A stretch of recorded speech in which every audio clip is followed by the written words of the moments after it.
Hey, it's Frank. Welcome back to the program. Great to have you with me again. Be sure you're subscribed, hit that like button, click the bell for notifications so you know when new videos are uploaded. Tell your friends and family to do the same. See if we can't get some traction here. Few things today. Federal Reserve, as I told you, held rates steady today in their November FOMC meeting. Federal Open Market Committee, the group that sets interest rate decisions for the Federal Reserve. Chairman Powell had a press conference after the decision. And once again, stock markets took it as a signal to buy stocks. Sell rallies in stocks. Stock market's rigged. It's driven by algorithms only. It was a hawkish statement, and it was a hawkish press conference. The Fed is not done, and they said exactly as such. Somehow, equities took that as a signal to buy stocks. There was a lot of good commentary in terms of the strength of the economy, focused on unusual growth in a strong labor market. He did reference that we continue to be above full employment GDP. Employment levels are below what we consider full employment levels. So he definitely has the room to increase rates. I'm calling for 25 basis points in December. He said they're not done. He pointed out that there are tighter financial and credit conditions for households and businesses, which will weigh on economic activity, hiring, inflation. And the committee remains highly attentive to inflation risks. He went on to say, in determining the extent of additional policy firming that may be appropriate to return inflation to 2% over time, the committee will take into account the cumulative tightening of monetary policy, the lags of monetary policy effects on economic activity and inflation. And they'll keep reducing their balance sheet, which is a slow process. Remember, they were $800 billion balance sheet in 2009, and they're now about 8.3 trillion. Anyway, hawkish statement by the Fed. They're not done. They're going to hike rates again. I'm going to call for December. I'll make a change to that as needed, and then an extended pause. So a restrictive policy for longer, higher rates for longer is the thinking. Yet still, the S&P 500 finished up today 44 points at 4,237. You can look at the daily charts and you can see the spike after 2 o'clock. It had a little bit of volatility as he commented back and forth. Every time he made a bullish statement on interest rates, he quickly qualified it. He was painstakingly trying not to do any damage to the stock market. I've said this before. I believe the Fed's mandate these days is to protect the stock market. So that's what we have from the Fed today. Pretty much as expected. No one expecting to raise rates today.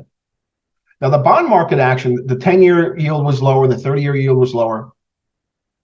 Bond market action seems more related to what's going on with Janet Yellen at the Treasury Department in terms of her bond issuance. Oil was lower. Dollar index largely unchanged on the day. Euro largely unchanged on the day. Dollar yen largely unchanged on the day. Only real reaction came from stocks. It's rigged, I'm telling you. All right, Fed meeting over for now. December meeting is our next focus. All right, I want to follow up on my fast food commentary from the other day, I think Monday. Am I good or am I good? Did I call this or did I call this? A few days later, maybe the New York Post is watching the Frank Roche show. Maybe they're following us on YouTube. McDonald's, Chipotle hiking menu prices after California raises fast food minimum wage. McDonald's CEO Chris Kempczinski said Monday the fast food giant will hike prices in California after Democrat Governor Gavin Newsom recently signed into law a measure that would give wage earners a $20 an hour minimum wage. Chipotle's chief financial officer, Jack Hartung, told analysts that the chain will have to hike prices mid to high single digits to account for the increase in the minimum wage. Beginning in April of coming year, California's estimated 500,000 food workers will be paid a minimum wage of $20 per hour, up from $16.21. It's the highest minimum wage for the fast food industry in the country. California is run by Democrats, a Democrat legislative body, and a Democrat governor. This is going to eliminate lower income people from eating fast food, and unemployment is going to rise, as always happens when you increase minimum wages. And to bring them to $20 per hour for fast food, just stunning. They think they're doing good, but they're just doing harm. So that's a follow-up for my commentary on Monday, indicating the rapid rise in prices at the fast food sector. And while no impacts yet on the company's stocks or earnings, I suspect there will be in the not too distant future. Frankie's right again. And then lastly, before I head off, it's fall in New England. Beautiful. Love the fall. When the leaves are still on the trees, before we get too close to winter. Very pretty. Beautiful blue skies, fresh air, low humidity on a beautiful fall morning, crisp, pleasant, peaceful. And then what do you hear? Then what comes out? The two-stroke gas-powered leaf blower. Ban the leaf blower. I don't care if it's gas-powered or not. Let's ban that leaf blower. Leaf blowers are bad. They kick up unhealthy clouds of dust, debris, pollens, animal crap, fertilizers, pesticides, lead, asbestos. Of course, they take away that precious topsoil. They're inefficient gas two-stroke engines, large amounts of air pollution and particulate matter. The noise pollution is just out of control. And that's really my thing with the leaf blower, the noise pollution. And you get these landscaping crews that run 2 or 3 leaf blowers at a time. Now, I live in an urban setting. I'm surrounded by 4 or 5 other large condominium buildings. And across the street is a large school. And so for the next few weeks, every Saturday or Sunday morning, against the noise ordinances of the city, by the way,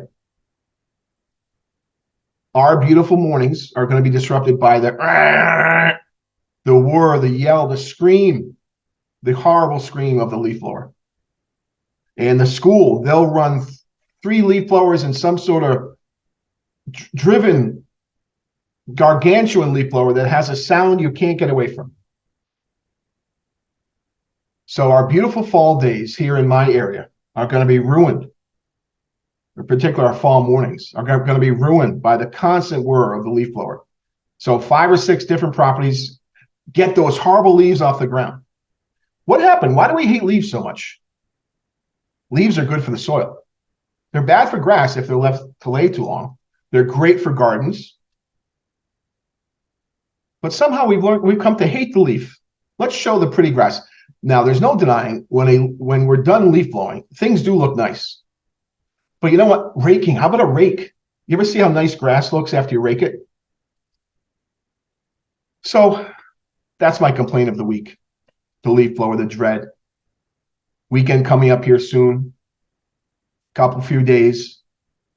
And I know Saturday and Sunday morning, hundreds of us that live around this little neighborhood are going to have to close our doors and windows and spend 2-3 hours waiting for the leaf blowers to be done until we can have peace and quiet again in our little worlds. All right, that's my diatribe for today. I'm Frank. Always try to buy American.